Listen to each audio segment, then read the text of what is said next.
నమస్కారం అమరావతి న్యూస్ కి స్వాగతం. ఈనాటి వార్తా విశేషాలు. నారావారిపల్లిలో సీఎం చంద్రబాబు సోదరుడు మాజీ ఎమ్మెల్యే నారా రామ్మూర్తి నాయుడు కర్మక్రియలు జరిగాయి. ఈ కార్యక్రమానికి సీఎం చంద్రబాబు, ఆయన సతీమణి భువనేశ్వరి, మంత్రి లోకేష్ తో పాటు నారా కుటుంబ సభ్యులు హాజరయ్యారు.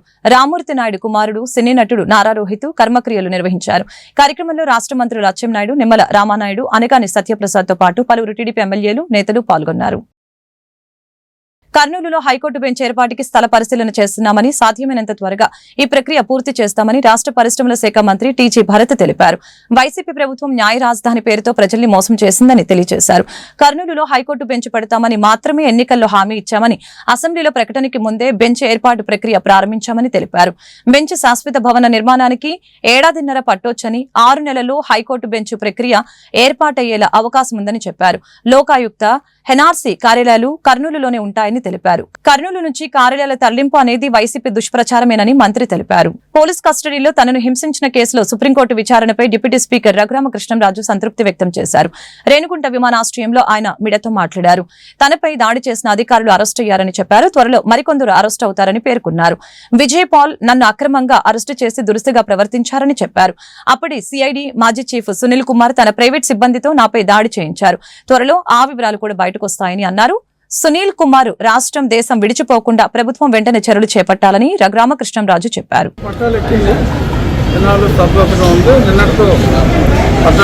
త్వరలో దానికి పరిష్కారం వస్తుంది. బాలుగారు వెనక ఎవరున్నారు, ఎవరు చెప్పారు, ఎందుకు చేశారు అనేది త్వరలో డెఫినెట్గా తేలుతుంది. పాస్పోర్ట్ చూస్తే గత 4-5 సంవత్సరాల్లో ఎవరు కూడా ఇండియన్ అంబాసిడర్ కూడా ఇండియాలో ఉన్న అమెరికన్ అంబాసిడర్ కూడా అన్నిసార్లు అమెరికా వెళ్ళి ఉండడు. అన్నిసార్లు అతను వెళ్ళినట్టు అతను పాస్పోర్ట్ వెరిఫై చేస్తే తెలుస్తుంది. సో అన్నీ బయటకు వస్తాయి. వరకు సునీల్ కుమార్కి కొందరు అనుచరులు ఉన్నారు, కలెక్షన్ ఏజెంట్స్ ఉన్నారు. ఆ కలెక్షన్ ఏజెంట్స్లు వాళ్ళని వాళ్ళ పర్సనల్ స్టాఫ్ని మెయిన్గా వాడాడు. డైరెక్ట్గా డిపార్ట్మెంట్లో ఉన్న వాళ్ళని వాడితే ఎట్లుందని చెప్పి అతను కలెక్షన్ ఏజెంట్స్ని, అతని పర్సనల్ స్టాఫ్ని వాడాడు. అన్నీ బయటకు వస్తాయి. నేను డిమాండ్ చేసింది సునీల్ కుమార్ విదేశాలకు వెళ్లకుండా ఉండాలని. ఎందుకంటే అతనికి దుబాయ్లో వ్యాపారాలు ఉన్నాయని కూడా చెప్తున్నాను. తిరుమల శ్రీవారి ఆలయం ముందు వైసీపీ ఎంపీ అవినాష్ రెడ్డి అనుచరులు వంశీధర్ రెడ్డి హల్చల్ చేశారు. 4 వ్యక్తిగత ఫోటోగ్రాఫర్లతో ఆలయ ప్రాంగణంలో ఫోటోషూట్ నిర్వహించారు. ఇంత జరుగుతున్నా టీటీడీ విజిలెన్స్ సిబ్బంది పట్టించుకోలేదు. వంశీధర్ రెడ్డి హంగామాపై భక్తులు అసహనం వ్యక్తం చేశారు. గతంలో ఇలాంటి ఘటనకి పాల్పడిన వైసీపీ నాయకులపై టీటీడీ విజిలెన్స్, పోలీసులు కేసులు పెట్టారు. ఈ ఘటనలో మాత్రం ఇప్పటివరకు ఎలాంటి చర్యలు తీసుకోలేదు. మహాత్మా జ్యోతిరావు పూలే సేవలు అమోఘమని వైఎస్ జగన్ కొనియాడారు. మహాత్మా జ్యోతిరావు పూలే వర్ధంతి సందర్భంగా వైఎస్ జగన్ నివాసంలో ఆయన చిత్రపటానికి జగన్ పుష్పాంజలి ఘటించి నివాళులర్పించారు. ఈ కార్యక్రమంలో మాజీ మంత్రి విడుదల రజని, ఇతర నాయకులు పాల్గొన్నారు. బీసీ వర్గానికి మహాత్మా జ్యోతిరావు పూలే ఒక ఐకాన్ లా ఉన్నారని గుంటూరు నగర కమిషనర్ పులి శ్రీనివాసులు వ్యాఖ్యానించారు. మహాత్మా జ్యోతిరావు పూలే, ఆయన సతీమణి సావిత్రిబాయి పూలే అణగారిన వర్గాల అభ్యున్నతికి పాటుపడ్డారని గుర్తు చేశారు. అంతేకాకుండా మహిళా విద్యకు వారు కృషి చేశారని అన్నారు. మహాత్మా జ్యోతిరావు పూలే 134వ వర్ధంతిని పురస్కరించుకుని గుంటూరు మున్సిపల్ ట్రావెలర్స్ బంగ్లా ఆవరణలోని ఆయన విగ్రహానికి నగర కమిషనర్ పులి శ్రీనివాసులు పూలమాలలు వేసి ఘనంగా నివాళులు అర్పించారు. ఈ సందర్భంగా పులి శ్రీనివాసులు మీడియాతో మాట్లాడారు. కుల మత రహిత సమాజం కోసం ఆయన చేసిన కృషి అందరికీ తెలిసిందేనని అన్నారు. సమాజ ఉద్ధరణకి పాటుపడిన మేధావుల ఆశయ సాధనకి కృషి చేయవలసిన బాధ్యత నేటి తరంపై ఉందని చెప్పారు. మన గుంటూరు జిల్లాలో కలెక్టర్ గారి యొక్క లీడర్షిప్లో, అట్లాగే ప్రజాప్రతినిధుల యొక్క ఆధ్వర్యంలో ఈరోజు మనం మహాత్మా జ్యోతిరావు పూలే గారి యొక్క వర్ధంతి ఈరోజు జరుపుకోవడం జరిగింది. సో ఈ సందర్భంగా కొన్ని విషయాలు మనం చెప్పుకోవాలి. మహారాష్ట్రలో పుట్టినప్పటికి కూడా మరి ఈరోజు బీసీ వర్గానికి ఒక ఐకాన్ లాగా, ఎట్లా ఎస్సీస్ అంబేద్కర్ గారు ఎట్లా ఓనింగ్ చేసుకుంటారో బీసీ వర్గానికి ఒక ఐకాన్గా వారు ఉండటం, అట్లాగే వారు సతీమణి సావిత్రిబాయి పూలే గారు, వీరిరువురు కూడా ముఖ్యంగా అణగారిన వర్గాల అభ్యున్నతికి పాటుపడటమే కాకుండా ముఖ్యంగా స్త్రీ విద్యకి వాళ్ళు నాంది పలికారు. స్త్రీల కోసం ప్రత్యేకంగా ఒక పాఠశాల ఏర్పాటు చేయటం, తర్వాత వారి సతీమణిని కూడా ఈ సంఘ సంస్కర్తగా వారి యొక్క ఉద్యమంలో పాలు పంచుకునే విధంగా చేయటం, అనేక మంది మేధావులతో కలిసి అనేక కార్యక్రమాలు చేయటం, కుల మత రహిత సమాజం కోసం ఆయన కృషి చేయడం అని అందరికీ తెలుసు.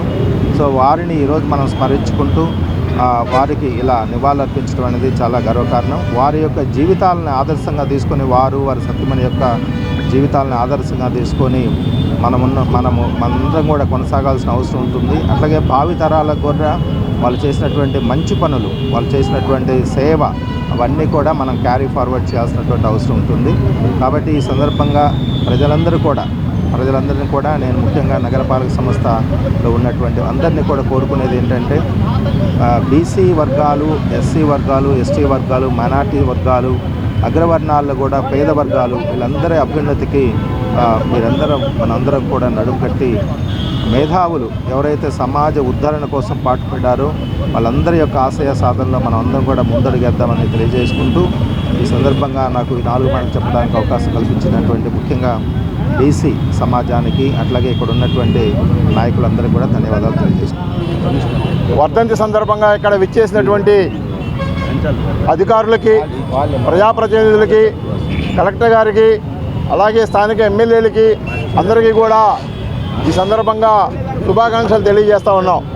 మిత్రులారా, మహాత్మా జ్యోతిరావు పూలే మహిళల పట్ల, బాలికల పట్ల సమాజంలో ప్రాంతాలకి వర్గాలకి అతీతంగా ఈ దేశంలో సేవ చేసినటువంటి, నిస్వార్థ సేవ చేసినటువంటి మహా వ్యక్తి మహాత్మా జ్యోతిరావు పూలే. మరి మహాత్మా జ్యోతిరావు పూలే ఆయన భార్య సతీమణి 9 సంవత్సరాల వయసులోనే వివాహం ఆడి ఈ దేశంలో మొట్టమొదటిగా మహిళలకి విద్య నేర్పాలనేటటువంటి ఏకైక లక్ష్యంతో విద్య ద్వారానే ఈ సమాజం డెవలప్ అవుతుందని చెప్పి మరి ఆ భార్యకి విద్య నేర్పి మరి పాఠశాలలు నిర్మించి ఎంతో సేవలు అందించినటువంటి మరి సావిత్రిబాయి పూలే కూడా ఈ సందర్భంగా నివాళులు అర్పిస్తూ ఉన్నాం. మిత్రులారా, మరి విగ్రహ కమిటీ ఇప్పుడు మహాత్మా జ్యోతిరావు విగ్రహ కమిటీ ఆధ్వర్యంలో గతంలో కలెక్టర్ గారికి రిప్రజెంటేషన్ చేసి అనేక ఉద్యమాలు చేసి ఈ విగ్రహాన్ని ఇక్కడ నిర్మాణం చేయడం జరిగింది. కలెక్టర్ సురేష్ బాబు గారి సారథ్యంలో ఆనాడు విగ్రహాన్ని వారం రోజుల్లో మేము కోరింది మేరకు ఇక్కడ ఏర్పాటు చేశారు. కానీ ఇక్కడ ఐలాండ్ కట్టడంలో పక్కనే ఆయన సతీమణి సావిత్రిబాయి పూలే విగ్రహాన్ని పెట్టడంలో వైఫల్యం చెందారు. దయచేసి మేము ఒకటే అడుగుతూ ఉన్నాం అధికారులని, ఈ యొక్క విగ్రహాన్ని ఖచ్చితంగా ఐలాండ్ కట్టాలి. వెంటనే ఈ యొక్క విగ్రహం పక్కనే సావిత్రిబాయి పూలే విగ్రహాన్ని కూడా ఏర్పాటు చేయాలని చెప్పేసి డిమాండ్ చేస్తూ ఉన్నాం. మరొక అంశం ఏంటంటే ఇక్కడ ఫ్లైఓవర్ కట్టాలనేటువంటి ప్రపోజల్ ఉంది. అప్పుడు ఈ విగ్రహం ఎక్కడికైతే జరుగుతుంది. నగరంలోని హరిహర సినిమా మహల్లో సందడి చేసిన సినీ హీరో గల్లా అశోక్ అభిమానులతో కలిసి సినిమా వీక్షించిన గల్లా అశోక్ మరియు ఎమ్మెల్యే నజీర్ అహ్మద్ అనంతరం వారు మీడియాతో మాట్లాడారు. ప్రజలు ఈ సినిమాను ఆదరించాలని కోరారు. సితారా ఎంటర్టైన్మెంట్ తో 3వ సినిమా షూటింగ్ జరుగుతుందని తెలియజేశారు. భవిష్యత్తులో మంచి కుటుంబ కథా చిత్రాలను తీస్తానని, ఇప్పుడు నన్ను ఆదరించిన విధంగానే రానున్న రోజుల్లో కూడా ఆదరించాలని హీరో తెలిపారు. ఒక మంచి ఫ్యామిలీలో లెగసీ ఉన్నటువంటి ఫ్యామిలీ నుంచి వచ్చినప్పటికీ కూడా తన హార్డ్ వర్క్తో, డిటర్మినేషన్తో, డెడికేషన్తో 2 సినిమాలు చేశారు. 2 కూడా పూర్తి సక్సెస్ అయినాయి. ఈ పిక్చర్ అయితే ఒక వినూత్నమైనటువంటి రెస్పాన్స్ పబ్లిక్లో కనిపిస్తూ ఉంది. ఎందుకంటే లెగసీతో పాటు కొత్తతనాన్ని ఒక మంచి టైటిల్తో ప్రతి ఒక్కరు కూడా అర్థమయ్యేటువంటి విధంగా ఈ సినిమాని తీయడం, ముఖ్యంగా డైరెక్టర్ గారికి, అలాగే సినిమాలో నటించినటువంటి అశోక్ గల్లా గారికి, నటిగా ఉన్నటువంటి మానస గారికి, అలాగే మిగతా పాత్రలన్నీ కూడా చాలా వినూతనంగా అందరికి కూడా ఆకట్టుకునేటువంటి విధంగా ఉన్నాయి. తప్పకుండా కృష్ణ గారి లెగసీతో పాటు గల్లా జయదేవ్ గారు మనందరికి కూడా గుంటూరు నగరానికి కాదు, గుంటూరు ప్రాంతానికే ఒక సొంత బిడ్డగా ఆయన ఆదరించేటువంటి పరిస్థితులు ఉన్నాయి. అటువంటి ఫ్యామిలీ నుంచి వచ్చినటువంటి అశోక్ గల్లా కూడా మాకందరికి కూడా స్పెషల్. ముఖ్యంగా గుంటూరు ప్రజలకి ఒక నేటివిటీ తీసుకున్నటువంటి ఫ్యామిలీ గల్లా ఫ్యామిలీ. తప్పకుండా మేమందరం కూడా వాళ్ళని ఆదరిస్తాం. వాళ్ళు తీసుకున్నటువంటి ఎటువంటి అడుగులో కూడా మేమందరం కూడా కలిసి ముందుకు సాగుతామని చెప్పి తెలియజేస్తూ మరొకసారి అశోక్ గల్లా గారికి, అలాగే అరుణ్ గారికి, వాళ్ళ టీం అందరికి కూడా ఈ సక్సెస్కు హృదయపూర్వకమైనటువంటి శుభాకాంక్షలు తెలుపుతా ఉన్నాం. Thank you. నాకు చాలా హ్యాపీగా ఉంది ఇప్పుడు గుంటూరు రావటం, ఈ సక్సెస్ టూర్ పైన. యాక్చువల్లీ ఫస్ట్ రాలేకపోవడం అనేది చాలా బాధేసింది. సినిమాకి ముందే రావాల్సింది యాక్చువల్గా ప్రమోషన్ చేయడానికి, కొన్ని కారణాల వల్ల రాలేకపోయాము. బట్ ఇది ఇంకా బెటర్గా ఉంది అసలు ఈ ఎనర్జీ స్పందన ఇదంతా చూస్తుంటే. అండ్ మన గుంటూరు ఏరియా అందరు మాస్ హీరోలు బాగా ఒక నచ్చే ఆడియన్స్ ఇది. అండ్ మేము కూడా పక్కా మాస్ సినిమాతోనే వచ్చాము. అర్జున్ గారు అయితే ప్రాణం పెట్టి తీశారు సినిమాని. And Nazir sir thank you so much for coming. And నేను కూడా సినిమా చూస్తున్నారంటే ఈరోజు నాకు చాలా ఆనందంగా ఉంది. ఎప్పటి నుంచో కలిసి తిరుగుతున్నాం. అండ్ సో అదే ఫస్ట్ డే అంత డిసప్పాయింట్ అయినా ఇప్పుడు దాకా ఇట్లా సక్సెస్ స్టోర్కి వచ్చాను అంటే ఇది మీ వల్లే. Thanks to your love and your affection. So thank you so much అండి. వెళ్ళి సినిమా చూద్దాం. కమాన్.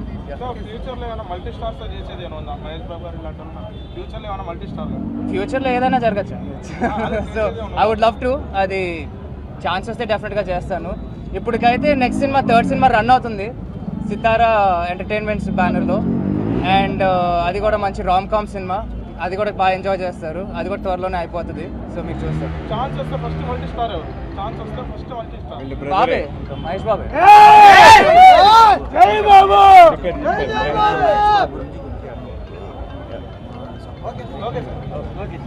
ఇది చెప్పుకోవాల్సిన విషయమే. ఇది మా super star Krishna and super star Mahesh Babu గారి అడ్డా అని అనుకోవచ్చు గుంటూరు.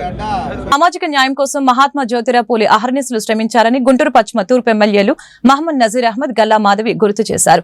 సమాజంలో మహిళలకి గుర్తింపు తెచ్చిన ఘనత మహాత్మా జ్యోతిరావు పూలేకే దక్కిందని చెప్పారు. పూలే 134వ వర్ధంతి సందర్భంగా గుంటూరు మున్సిపల్ ట్రావెలర్స్ బంగ్లా ఆవరణలోని ఆయన విగ్రహానికి ఎమ్మెల్యేలు నజీర్ అహ్మద్, గల్లా మాధవి, ఎమ్మెల్సీలు కెఎస్ లక్ష్మణరావు, చంద్రగిరి యేసరత్నం పూలమాలలు వేసి ఘనంగా నివాళులు అర్పించారు. ఈ సందర్భంగా వారు మీడియాతో మాట్లాడారు. ఆయన ఆశయాలను రాష్ట్ర ముఖ్యమంత్రి చంద్రబాబు నాయుడు ముందుకు తీసుకువెళ్తున్నారని తెలియజేశారు. ఈ కార్యక్రమంలో జిల్లా కలెక్టర్ నాగలక్ష్మి, జెడ్పీ చైర్పర్సన్ కత్తెర హనీ క్రిస్టినా, కేసన శంకర్రావు తదితరులు పాల్గొన్నారు. బడుగు బలహీన వర్గాల ఆశా జ్యోతిగా మహాత్మాగా పేరుగాంచిన జ్యోతిబా పూలే గారి వర్ధంతిని పురస్కరించుకొని ఈరోజు అందరం కూడా ఆయనకి ఘన నివాళులు అర్పించడం జరిగింది. ఇలాంటి మహనీయుల్ని గుర్తు చేసుకోవడం చాలా అవసరం సమాజానికి. ఎందుకంటే కులరహితమైన సమాజాన్ని ఏర్పాటు చేయడంలో వారు చేసిన కృషి అనిర్వచనీయం. వారి దంపతులు ఆడపిల్లల చదువు కోసం వారు చేసిన కృషి ఎంతో గుర్తుపెట్టుకోవాల్సిన విషయం. ఈరోజు ఒక ఆడపిల్లగా, ఒక విద్యావేత్తగా, నేను సమాజంలో ఒక గుర్తింపు, గౌరవాన్ని సంపాదించుకున్న ఒక మహిళగా ఇలాంటి వ్యక్తుల్ని గుర్తు చేసుకోవడం చాలా ముఖ్యం.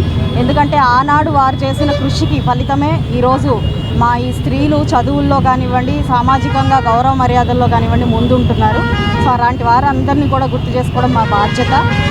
భావితరాలకి మహనీయుల గురించి చెప్పడము, వారి గురించి అవగాహన కల్పించడం కూడా మా యొక్క బాధ్యత. ఈరోజు బీసీ నాయకులు అందరూ కూడా కలిసి ఘన నివాళులు అర్పించడం మా అందరూ అదృష్టంగాను, అదేవిధంగా ఇలా ఒక రాజకీయవేత్తగా వచ్చి ఆయనకు నివాళులు అర్పించుకోవడం కూడా నాకు చాలా ఆనందదాయకంగా ఉంది. ఎంతో బాధ్యతాయుతమైన ఎన్డీఏ కూటమి ప్రభుత్వంలో ఈరోజు ప్రజలకు చేరువుగా ఉంటూ నిత్యం వారితో మమేకమై ఉంటూ ఇలాంటి మహనీయుల స్ఫూర్తితో ముందుకు వెళ్తున్న మా ఈ నాయకత్వం పట్ల కూడా చాలా గర్వం వ్యక్తం చేస్తూ సెలవు తీసుకుంటాం. ముందుకు నడిపించినటువంటి మహానాయకుడు జ్యోతిరావు పూలే గారు భారతదేశ స్వాతంత్ర పోరాటంలో ఒక పక్కన గాంధీజీ గారు స్వాతంత్రం కోసం పోరాడుతూ ఉంటే, రెండో పక్కన మహిళల్లో స్వాతంత్ర భావాల్ని, అణగారిన వర్గాల్లో స్వాతంత్రం కల్పించేటువంటి దిశగా అడుగులేసినటువంటి మహానుభావుడు జ్యోతిరావు పూలే గారు. ఈరోజు మొట్టమొదటి మహిళల కోసం హాస్టల్ ఏర్పాటు చేసి విద్యాభ్యాసం కల్పించినటువంటి మహానాయకుడు జ్యోతిరావు పూలే గారు.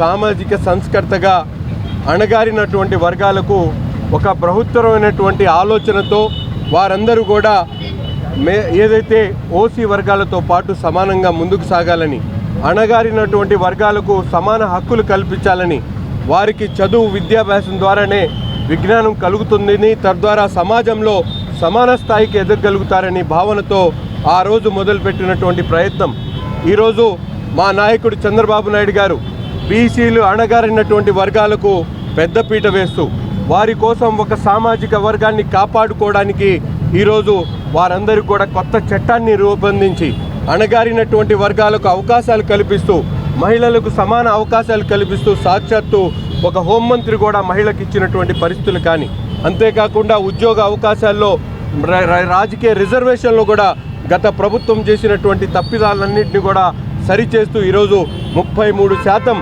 మహిళలకు రిజర్వేషన్ కల్పించినటువంటి నాయకుడు చంద్రబాబు నాయుడు అనే విషయాన్ని ఈరోజు తెలియజేస్తూ జ్యోతిరావు గారి స్ఫూర్తితో తప్పకుండా ఈ ప్రభుత్వం ముందుకు సాగుతుంది.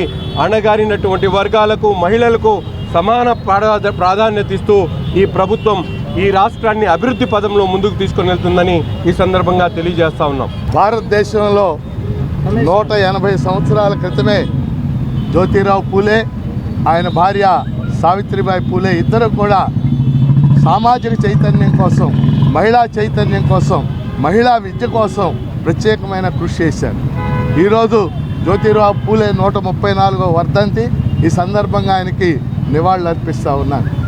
ఈరోజు మనం ప్రత్యేకమైన డిమాండ్ కేంద్ర ప్రభుత్వం మీద, దేశంలో జనాభా లెక్కలు కులం ఆధారంగా కులగణన జరగాలి, అందులో బీసీ గణన జరగాలని చెప్పేసి మేము డిమాండ్ చేస్తూ ఉన్నాం.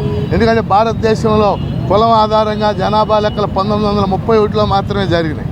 తర్వాత ఎప్పుడు కూడా జరగల జనాభా లెక్కలు జరిగినప్పటికీ.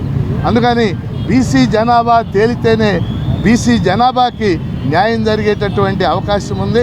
దానికోసం కులగణన కోసం జరిగే డిమాండ్ని మేము బలపరుస్తూ ఉన్నాం. అలాగే బీసీలకు రాజకీయ రిజర్వేషన్లు కూడా కేంద్ర ప్రభుత్వం చట్టం చేస్తేనే సాధ్యమవుతుంది. రాజకీయ రిజర్వేషన్లు అంటే శాసనసభలో, లోక్సభలో. కేంద్ర ప్రభుత్వం చట్టం చేయకుండా అది సాధ్యమయ్యే విషయం కాదు. అందుకని కేంద్ర ప్రభుత్వమే ఆ చట్టం చేయాలని మేము డిమాండ్ చేస్తున్నాం. ఈ సందర్భంగా నేను బీపీ మండల్కి కూడా నివాళులు అర్పిస్తూ ఉన్నాను. బీపీ మండల్ బీసీల జీవితాల్లో పెద్ద మార్పు తెచ్చినటువంటి వ్యక్తి. అలాగే ఈ ఊరికి సంబంధించి జ్యోతిరావు పూలే విగ్రహం ఒక్కటే ఏ ఊళ్ళో కూడా లేదు. జ్యోతిరావు పూలే, సావిత్రిబాయి పూలే విగ్రహాలు ఎప్పుడు పక్కనే ఉంటాయి. ఇక్కడ సావిత్రిబాయి పూలే విగ్రహం కూడా ఏర్పాటు చేయాలని ప్రభుత్వాన్ని, అధికారులను కూడా నేను కోరుతున్నాను. మహాత్మా జ్యోతిరావు పూలే ఆశయాలను గత వైసీపీ ప్రభుత్వం చిత్తశుద్ధితో అమలు చేస్తుందని గుంటూరు తూర్పు నియోజకవర్గ ఇన్ఛార్జి నూరి ఫాతిమా తెలిపారు. ఇందులో భాగంగానే ప్రభుత్వ పాఠశాలల్ని జగన్మోహన్ రెడ్డి నాడు నేడు కార్యక్రమం ద్వారా అన్ని విధాల అభివృద్ధి చేశారని గుర్తు చేశారు. మహాత్మా జ్యోతిరావు పూలే 134వ వర్ధంతిని పురస్కరించుకుని గుంటూరు మున్సిపల్ ట్రావెలర్స్ బంగ్లా ఆవరణలో ఉన్న మహాత్మా జ్యోతిరావు పూలే విగ్రహానికి మాజీ మంత్రి, గుంటూరు జిల్లా వైసీపీ అధ్యక్షులు అంబటి రాంబాబు, గుంటూరు తూర్పు నియోజకవర్గం వైసీపీ ఇన్ఛార్జి నూరి ఫాతిమా పూలమాలలు వేసి ఘనంగా నివాళులు అర్పించారు. అనంతరం నూరి ఫాతిమా మీడియాతో మాట్లాడారు. ఆయన ఆశయాలను నేటితరం ఆదర్శంగా తీసుకోవాలని పిలుపునిచ్చారు. కార్యక్రమంలో వైసీపీ నాయకులు నిమ్మకాయల రాజనారాయణ, వైసీపీ కార్పొరేటర్లు, వైసీపీ నాయకులు పాల్గొన్నారు. జ్యోతిరావు పూలే గారి 134వ వర్ధంతి సందర్భంగా ఆయనకి నివాళులు అర్పించుకుంటున్నాము గుంటూరు తూర్పు. అలాగే జ్యోతిరావు పూలే గారు ఆయన ఆశయాలు, చదువు తన భార్యతోనే సావిత్రిబాయి పూలే గారితో స్టార్ట్ చేయించి చదువు విప్లవాన్ని తీసుకొని వచ్చి చదువు అనేది ముఖ్యమని చెప్పి ప్రతి ఒక్క విషయంలో కూడా ఆవిడకి తోడుండి ఈరోజు నిజంగానే ప్రతి ఒక్క సామాజిక వర్గం కూడా, ప్రతి ఒక్క దళితులు కానీ ప్రతి ఒక్క సామాజిక వర్గం ఈరోజు ఇంత చక్కగా ప్రతి ఒక్క విషయాన్ని కూడా తీసుకొని వచ్చి చదువు ప్రాధాన్యత తీసుకొని ప్రతి ఒక్కరు చదువుకుంటున్నారు. దానికి నిజంగానే జ్యోతిరావు పూలే గారు ప్రతి ఒక్క సంకేతం, అంటే మంచి సంకేతం. ఆడవాళ్ళు కూడా చదువుకోవాలి, ఖచ్చితంగా సమాజంలో కూడా వాళ్ళకంటూ ఒక గౌరవం ఉండాలి అని చెప్పి మరి తన భార్యతోనే మొదలుపెట్టారు. కాబట్టి ఖచ్చితంగా రానున్న రోజుల్లో కూడా ఆశయాలు జగన్మోహన్ రెడ్డి గారు మరి 5 సంవత్సరాలు చదువు గురించి ప్రాధాన్యత ఇచ్చి చదువుని ఎంత అంటే గవర్నమెంట్ స్కూల్స్లో ప్రతి ఒక్క సిబిఎస్ఈ కానీ ప్రతి ఒక్క విషయంలో కూడా ఎంత చక్కగా తీసుకొని వచ్చారు. అదేవిధంగా ఈ గవర్నమెంట్లో కూడా విభేషాలు లేకుండా అంటే గవర్నమెంట్ స్కూల్స్ని డెవలప్ చేయడంలో కానీ, వాళ్ళకి పోషక ఆహారం కానీ, లేకపోతే ఎలాగా గత ప్రభుత్వంలో కానీ లేకపోతే ప్రభుత్వాలు ఎలా తీసుకొని వచ్చినాయి ఈ ప్రభుత్వం కూడా చేయాలని మనస్ఫూర్తిగా కోరుకుంటూ అలాగే ఆయనకి నివాళులు. కార్పొరేటర్ కి ధీటుగా గుంటూరు ప్రభుత్వ ఆసుపత్రి నాణ్యమైన వైద్య సేవలు అందిస్తుందని గుంటూరు తూర్పు ఎమ్మెల్యే మహమ్మద్ నజీర్ అహ్మద్ తెలిపారు. పేషెంట్స్ కి ఎలాంటి ఇబ్బందులు తలెత్తకుండా మెరుగైన మౌలిక సౌకర్యాలు కల్పించామని చెప్పారు. గురువారం గుంటూరు ప్రభుత్వ ఆసుపత్రిలో మధురాన్న భోజనశాలని సూపరింటెండెంట్ డాక్టర్ రమణ ఎస్ఎస్పీతో కలిసి ఎమ్మెల్యే నజీర్ అహ్మద్ సందర్శించారు. అనంతరం వారు మీడియాతో మాట్లాడారు. గతంలో జీజీహెచ్ లో క్యాంటీన్ ఉండేదని, కరోనా సమయంలో నష్టాలు రావడంతో సంబంధిత కాంట్రాక్టర్ క్యాంటీన్ ని మూసివేశారని చెప్పారు. ప్రస్తుత మధురాన్న భోజనశాల పేషెంట్స్ సహాయకులకి భోజన వసతి కల్పిస్తుందని చెప్పారు. సాహో కార్యక్రమం ద్వారా ఆసుపత్రి నిర్వహణ మెరుగవుతుందని చెప్పారు. జీజీహెచ్ వైద్యులు అంకిత భావంతో పనిచేస్తున్నారని పేర్కొన్నారు. గుంటూరు ప్రభుత్వ ఆసుపత్రి అభివృద్ధికి కూటమి ప్రభుత్వం కట్టుబడి ఉందని చెప్పారు. రాష్ట్రంలోనే అతి ముఖ్యమైనటువంటి ప్రజా వైద్యశాల గుంటూరు ప్రభుత్వ ఆసుపత్రి గత ప్రభుత్వంలో పూర్తిగా నిర్లక్ష్యానికి గురై అనేక రకాల అవకతవకలు జరిగినటువంటి పరిస్థితులు ఉన్నాయి. ఈరోజు కూటమి ప్రభుత్వం ఏర్పడిన తర్వాత ఈ ప్రభుత్వ ఆసుపత్రిని ప్రైవేట్ ఆసుపత్రికి ధీటుగా తయారు చేయాలనే ఒక సంకల్పంతో అనేక రకాలుగా దీన్ని అభివృద్ధి చేసేటువంటి ఆలోచనతో పాటు గతంలో జరిగినటువంటి తప్పిదాలను వెలికితీసి వాటిని పరిష్కరించేటువంటి దిశగా ముఖ్యంగా ఏదైతే ఇంతకుముందు ఉన్నటువంటి క్యాంటీన్ ఒకటి ప్రైవేట్కు ఇచ్చేటువంటి పరిస్థితి, ఆ క్యాంటీను కరోనా దెబ్బకి అతను నష్టాల పాలై 2 సంవత్సరాలు అతను నడపలేక తర్వాత మధురన్నం అనేటువంటి ఒక మహత్తరమైనటువంటి కార్యక్రమం ప్రారంభించిన తర్వాత అతనికి వ్యాపారాలు తగ్గి ఆ కాంప్లెక్స్ అంతా కూడా కోర్టు కేసులో ఉండడం, దాన్ని పరిష్కరించాలనే ఆలోచనతో అటువంటి ఎవరైతే కాంట్రాక్టర్ ఉన్నారో అతను పిలిచి మాట్లాడడం జరిగింది. అతనికి వెంటనే సెటిల్ చేస్తామని, ఆ ప్రాంతం ఏదైతే క్యాంటీన్ అనేది ఉండేదో ఆ క్యాంటీన్ అనేటువంటి ప్రాంతంలో ఈరోజు ఒక దాత ముందుకొచ్చి సిఎస్ఆర్ నిధులతో ఒక పెద్ద ఎమర్జెన్సీ వార్డును ఏర్పాటు చేసేటువంటి కార్యక్రమానికి ముందుకొచ్చినటువంటి పరిస్థితులు. అందుకని ఆ క్యాంటీన్ని వెకేట్ చేసేటువంటి కార్యక్రమంతో పాటు రాబోయేటువంటి రోజుల్లో ఇక్కడ ఉన్నటువంటి డాక్టర్స్కి అలాగే నర్సెస్కి స్టాఫ్కి అవసరమైనటువంటి డాక్టర్స్ క్యాంటీన్ కానీ అలాగే వచ్చేటువంటి డైట్ క్యాంటీన్ ముఖ్యంగా పేషెంట్స్కి ఇచ్చేటువంటి డైట్ క్యాంటీన్ కోసం ఒక స్థలాన్ని ఏర్పాటు చేసుకునేటువంటి ప్రక్రియలో భాగంగా ఈరోజు ఇక్కడ రావడం జరిగింది. తప్పకుండా ప్రభుత్వ ఆసుపత్రిలో అవసరమైనటువంటి అన్ని సదుపాయాలతో పాటు ముఖ్యంగా పేషెంట్స్కు వైద్య సదుపాయాలతో పాటు ఇక్కడికి వచ్చేసేటువంటి ప్రతి ఒక్కరికి కూడా ఒక సాటిస్ఫాక్షన్ వచ్చేటువంటి విధంగా 1 సంవత్సరం కాలం పాటు గౌరవ సూపరింటెండెంట్ గారు అలాగే కేంద్ర మంత్రివర్యులు వెమ్మసాని చంద్రశేఖర్ గారు నేను కలిసి ఈ ప్రభుత్వ ఆసుపత్రిని ఒక మంచి ఆసుపత్రిగా ఒక ప్రైవేట్ ఆసుపత్రిగా ముందుకు తీసుకుని వెళ్ళేటువంటి విధంగా మేమందరం కూడా రూపుదిద్దుకునేటువంటి పనిలో ఉన్నాం. తప్పకుండా ఆసుపత్రికి వచ్చేటువంటి అటెండర్స్ కానీ పేషెంట్స్ కానీ మీరందరూ కూడా సహకరించి, ఎందుకంటే పబ్లిక్ ఇన్కన్వీనియన్స్ ఎక్కువ అయిపోతుంది. బండ్లు, అనేక రకాల పర్మిషన్స్ లేనటువంటి స్టాల్స్ అనేక ఇక్కడ ఈ గవర్నమెంట్ హాస్పిటల్లో వాళ్ళందరూ కూడా ఎస్టాబ్లిష్ అయినటువంటి పరిస్థితులు కనిపిస్తూ ఉన్నాయి. అంటే గత ప్రభుత్వంలో ఎక్కడ పడితే అక్కడ చిన్న చిన్న బంకులు పెట్టి వాళ్ళందరూ కూడా తీసుకునే అటువంటి పరిస్థితులు లేకుండా ఒక ఆలోచనతో ఒక ప్రణాళికబద్ధంగా ట్రాన్స్పరెంట్గా అందరికీ ఉపయోగపడేటువంటి అంశాలను ఇక్కడ పెట్టేటువంటి కార్యక్రమంతో పాటు అవసరమైనటువంటి నిధుల్ని సేకరించేటువంటి కార్యక్రమం ప్రభుత్వ సహాయ సహకారాలు అలాగే ఆసుపత్రి సిబ్బంది ముఖ్యంగా మహిళా విద్యకు మహాత్మా జ్యోతిరావు పూలే మార్గదర్శకులని జిల్లా కలెక్టర్ నాగలక్ష్మి వ్యాఖ్యానించారు. భారతదేశంలోనే బాలికల కోసం మొదటి పాఠశాలను ఏర్పాటు చేసింది ఆయననని గుర్తు చేశారు. విద్య ద్వారానే సామాజిక అసమానతలు తొలగిపోతాయని విశ్వసించిన సామాజిక సంస్కర్త మహాత్మా జ్యోతిరావు పూలే అని కొనియాడారు. మహాత్మా జ్యోతిరావు పూలే 134వ వర్ధంతిని పురస్కరించుకొని గుంటూరు మున్సిపల్ ట్రావెలర్స్ బంగ్లా ఆవరణలో ఆయన విగ్రహానికి జిల్లా కలెక్టర్ నాగలక్ష్మి పూలమాలలు వేసి ఘనంగా నివాళులు అర్పించారు. అణగారిన వర్గాల అభ్యున్నతికి ఆయన కృషి అజరామరమని కితాబిచ్చారు. ఆయన జీవితాన్ని నేటితరం ఆదర్శంగా తీసుకోవాలని పిలుపునిచ్చారు. జ్యోతిరావు పూలే గారి గురించి అందరూ కూడా స్మరించుకుంటూ ఆయన దాదాపు ఆయన కానీ వాళ్ళ వైఫ్ కానీ ఇద్దరు కూడా మనకి ముఖ్యంగా మహిళల కోసము అప్రెస్డ్ క్లాసెస్ రైట్స్ కోసము చాలా పోరాడిన వ్యక్తులు.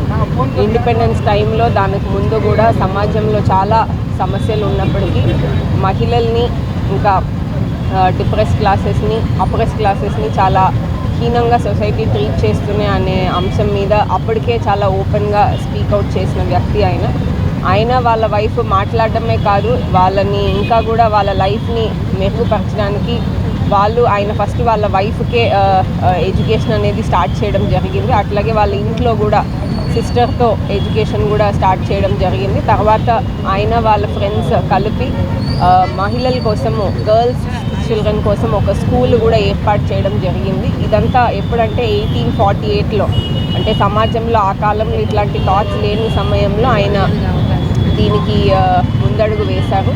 సో ఇవాళ మహిళలందరూ కూడా ఖచ్చితంగా మనము ఆయనకు కానీ వాళ్ళ వైఫ్ సావిత్రిరావు పూలే గారికి కానీ ఖచ్చితంగా రుణపడి ఉండాలి. ఎందుకంటే వాళ్ళు ఆ రోజు చేసిన ఆందోళన, ఆ రోజు తీసుకున్న స్టెప్స్ వల్ల ఇవాళ education, particularly girl child education అనేది కూడా ఒక కామన్గా ఒక రైట్ లాగా అందరూ కూడా తీసుకుంటున్నాము. ఒక కాలంలో అట్లా లేదు. సో ఇవాళ ఆయనని గుర్తు తెచ్చుకుంటూ సమాజంలో ఉన్న అందరూ కూడా ఆయన గురించి తెలుసుకొని, ముఖ్యంగా ఇప్పుడు ఉన్న యువత కూడా ఆయన గురించి తెలుసుకొని ఇంకా కూడా ఆ కోణంలో ఇంకా ముందుకెళ్లాలని అందరినీ కూడా కోరుకుంటున్నాను. గుంటూరు ప్రభుత్వ ఆసుపత్రి సమీపంలోని వీధి వ్యాపారులు గురువారం గుంటూరు తూర్పు ఎమ్మెల్యే మహమ్మద్ నజీర్ అహ్మద్ ను కలిశారు. జీజీహెచ్ వద్ద ఎన్నో ఏళ్లుగా తోపుడు బండ్లపై వ్యాపారం చేసుకుంటున్నామని, ఆక్రమణల పేరుతో తమ బండ్లని గుంటూరు నగర కమిషనర్ తొలగించారని చెప్పారు. దీనికి ఎమ్మెల్యే నజీర్ అహ్మద్ సానుకూలంగా స్పందించి త్వరలోనే చిరు వ్యాపారులకి న్యాయం జరుగుతుందని చెప్పారు. ఈ సందర్భంగా జీజేహెచ్ ఆవరణలో ఉన్న వికలాంగుల సమస్యల్ని కూడా ఆయన అడిగి తెలుసుకున్నారు. గత వైసీపీ ప్రభుత్వం ప్రజా సంక్షేమాన్ని విస్మరించి అరాచకం, అవినీతి, అక్రమాలతో పాటు కబ్జాలకి పాల్పడిందని జనసేన పార్టీ గుంటూరు పశ్చిమ నియోజకవర్గ ఇన్ఛార్జి బోనపోయిన శ్రీనివాస్ యాదవ్ ఆరోపించారు. గుంటూరు 20వ డివిజన్లో జరిగిన అభివృద్ధి పనుల్లో పెద్ద ఎత్తున అవినీతి జరిగిందని ఆరోపించారు. వాటర్ ట్యాంక్ నిర్మాణ పనులు నత్తనడుకున సాగుతున్నాయని చెప్పారు. డంపింగ్ యార్డు పేరుతో ఈ వాటర్ ట్యాంక్ పక్కనే ఉన్న గవర్నమెంట్ స్థలాన్ని అధికార పక్ష నేతలు ఆక్రమించుకునే ప్రయత్నం చేశారని, ఈ కుట్రను ప్రజలు గమనించి కొట్టారని తెలియజేశారు. గురువారం స్థానిక 20వ డివిజన్ లో జనంలోకి జనసేన పేరుతో స్థానిక సమస్యల్ని తెలుసుకునేందుకు పార్టీ నేతలు క్షేత్రస్థాయి పర్యటనకు శ్రీకారం చుట్టారు. ఈ సందర్భంగా పీకలవాగు ప్రాంతాన్ని, నిర్మాణంలో ఉన్న వాటర్ ట్యాంక్ ని, కబ్జాకి గురైన ప్రభుత్వ స్థలాలని పరిశీలించారు. ఆయా సమస్యలు పరిష్కారమయ్యేలా స్థానిక ఎమ్మెల్యే అధికారుల దృష్టికి తీసుకువెళ్తామని చెప్పారు. ఈ సందర్భంగా ఆయన మీడియాతో మాట్లాడారు. కూటమి ప్రభుత్వం జనరంజక పాలన సాగిస్తుందని వివరించారు. కార్యక్రమంలో జనసేన పార్టీ డివిజన్ అధ్యక్షులు కొలసాని బాలకృష్ణ పాల్గొన్నారు. ప్రభుత్వం ఏర్పడిన తర్వాత 150 రోజుల పరిపాలన పూర్తయిన తర్వాత ఏదైతే గత ప్రభుత్వంలో అరాచకాలు చేసి, అక్రమాలు చేసి, కబ్జాలు చేసి, రోడ్లు వేయకుండా వేసినట్టుగా బిల్లులు చేసి, డ్రైనేజీలు తీయకుండా డ్రైనేజీలు కట్టిన బిల్లులు చేసుకుని ఉన్నటువంటి కొన్ని ప్రాంతాల్లో ఏదైతే 20వ వార్డు గుంటూరులో ఉన్నటువంటి 20వ డివిజన్లో పార్టీ అధ్యక్షులు బాలకృష్ణ గారు కొన్ని సమస్యల్ని మా దృష్టికి తీసుకురావడం జరిగింది. అందులో భాగంగా ఈ రోజున 20వ వార్డులో పర్యటిస్తూ ఉన్నాం. ఇక్కడ 20వ వార్డులో పర్యటిస్తూ ఉంటే ఏదైతే మేయర్గా ఉన్నటువంటి వార్డు ఇది, ప్రస్తుతానికి కావటి మనోహర్ నాయుడు గుంటూరు మేయర్గా ఉన్నారు ఆ వార్డు. ఇప్పుడు చూస్తూ ఉన్నాం, ఇక్కడ వాటర్ ట్యాంక్ 2 సంవత్సరాల నుంచి కడతానే ఉన్నారు. దాని పక్కనే ఉన్నటువంటి గవర్నమెంట్ స్థలంలో వాళ్ళు ఆక్రమించుకోవడం కోసం, ఈ పక్కన ఉన్నటువంటి ప్రైవేటు స్థలాలన్నింటిని కూడా ఆక్రమించుకోవడం కోసం ఇక్కడ మేము డంపింగ్ యార్డ్ పెడతామని ప్రజలందరినీ భయభ్రాంతులు చేసి డంపింగ్ యార్డ్ ఏర్పాటు చేయడానికి కూడా ప్రయత్నం చేసినప్పుడు ఇక ప్రజలందరూ కూడా తిరగబట్టడం జరిగింది. అంటే వాటర్ ట్యాంక్ కట్టేదానికి కనీసం 2 సంవత్సరాలైనా కూడా ఇంతవరకు కంప్లీట్ కాలేదు. వాటర్ ట్యాంక్ చుట్టుపక్కల ఉన్నటువంటి 90 సెంట్లలో కుంట పూడటానికి కూడా ఇంతవరకు కంప్లీట్ చేయలేదు. అంటే కుంట పూడ్చినట్టుగా రికార్డు చూపిస్తూ ఉన్నారు, వాటర్ ట్యాంక్ కడుతున్నట్టుగా రికార్డు చూపిస్తూ ఉన్నారు. ప్రైవేటు స్థలాల్లో ఈ కుంటను అంతే ఉంచేసి వారికి సంబంధించినటువంటి ప్రైవేటు స్థలాల్లో కుంటలు పూడ్చుకొని బిల్లు మాత్రం గవర్నమెంట్ పెడతా ఉన్నారు. ఇది మేము ప్రభుత్వం దృష్టికి తీసుకెళ్ళదలుచుకున్నా ఉన్నాం. స్థానిక ఎమ్మెల్యే గారి దృష్టికి, ఎంపీ గారి దృష్టికి, కమిషనర్ గారి దృష్టికి ఈ విషయాలన్నింటినీ కూడా పేపర్ పూర్వకంగా ఇచ్చి అందరం కలిసి ఎమ్మెల్యే గారితో కలిసి, ఎంపీ గారితో కలిసి ఈ సమస్యల పరిష్కారం చేయడం కోసం మేము ప్రజల వద్దకు వెళ్ళాం, చాలామంది దగ్గరికి వెళ్ళాం. ఈ ప్రాంతాల్లో ఎక్కువ మంది మందు తాగేటువంటి కొంతమంది కుర్రాళ్ళు రోడ్లపై ఉండి హడావుడి చేస్తూ ఉన్నారు. మేము పోలీసు వారి దృష్టికి కూడా ఈ విషయాన్ని తీసుకెళ్ళిపోతా ఉన్నాం. ఏదైతే ఈ ప్రభుత్వం మంచి చేయాలని చూస్తూ ఉందో, కొంతమంది వైసీపీకి చెందినటువంటి నాయకులు ఈ 150 రోజుల పరిపాలన చూసిన తర్వాత 5 సంవత్సరాల్లో వాళ్ళు చేసిన అరాచకాన్ని ఈ ప్రభుత్వంపై రుద్దడానికి ప్రయత్నం చేస్తూ ఉన్నారు. మేము ఎట్టి పరిస్థితుల్లో కూడా కూటమిలో ఉన్నటువంటి తెలుగుదేశం కానీ, బీజేపీ కానీ, జనసేన కానీ ఇటువంటి వాటిని తిప్పి కొడతాం, ప్రజలకు అందుబాటులో ఉంటాం, ప్రజల సమస్యలు తీర్చడానికే మేము ముందుకు వస్తాం. స్థానిక శాసనసభ్యురాలు మాధవి గారు కూడా రోజు కూడా పర్యటిస్తూ ఉన్నారు. ఈ యొక్క పశ్చిమ నియోజకవర్గంలో వారు కూడా పర్యటిస్తూ ఉన్నారు. వారు కూడా కొన్ని సమస్యల్ని ప్రభుత్వం దృష్టికి తీసుకెళ్తా ఉన్నారు. మా పరంగా కూడా మేము ప్రభుత్వ దృష్టికి సమస్యలు తీసుకెళ్ళి, ఎక్కువగా ఈ వార్డులో డ్రైనేజ్ సమస్య ఉంటుంది. అంటే డ్రైనేజ్ సమస్య అనేది పూర్తిగా పట్టణం మొత్తం ఉంది.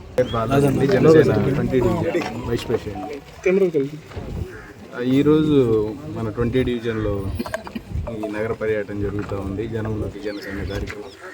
మా వార్డులో సమస్యలు డ్రైనేజ్ ఒకటి, తర్వాత గంజాయి ఇట్లాంటి ముందు ఈ యువత కుర్రవాళ్ళు బాగా ఇబ్బంది పెట్టడం, ఈవినింగ్ అయితే ఈ డంపింగ్ యార్డ్ వైపు కొంచెం బాగా ఇబ్బంది పెట్టడం జరిగింది. ఇవన్నీ కూడా సీన్ అన్నయ్య గారి దృష్టికి తీసుకెళ్ళాం. అన్నయ్య గారు అన్ని చూసి, అన్ని విధానాలు ఇక్కడ చూసి వాటన్నిటిని కూడా పరిష్కరించే విధంగా మాకు ఒక మాట ఇవ్వడం జరిగింది. జై జనసేన. సోషల్ మీడియాలో పోస్టులు పెట్టిన వారిపై పోలీసులు కేసులు నమోదు చేయడాన్ని ప్రశ్నిస్తూ పిటిషన్ దాఖలు చేసిన అధికార భాషా సంఘం మాజీ అధ్యక్షులు పాత్రికేయుడు పోలా విజయబాబుపై ఏపీ హైకోర్టు ఆగ్రహం వ్యక్తం చేసింది. రాజకీయ ఉద్దేశంతో పిటిషన్ వేశారన్న ధర్మాసనం విజయబాబుకి 50,000 జరిమానా విధించింది. నెల రోజుల్లో లీగల్ సర్వీస్ అథారిటీలో 50,000 చెల్లించాలని హైకోర్టు ఆదేశాలు జారీ చేసింది. విచారణ సందర్భంగా ఉన్నత న్యాయస్థానం కీలక వ్యాఖ్యలు చేసింది. సామాజిక మాధ్యమం వేదికగా 2,000 మంది దూషణలు చేస్తూ అసభ్యకర పోస్టులు పెడుతూ ప్రజల్ని భయభ్రాంతికి గురి చేస్తున్నారని, వారిని పోలీసులు చట్టం ముందు నిలబెడితే తప్పెలా అవుతుందని తీవ్ర స్వరంతో ప్రశ్నించింది. ఈ వార్తలు ఇంతటితో సమాప్తం. మరొక బులెటిన్లో మళ్ళీ కలుద్దాం. నమస్కారం.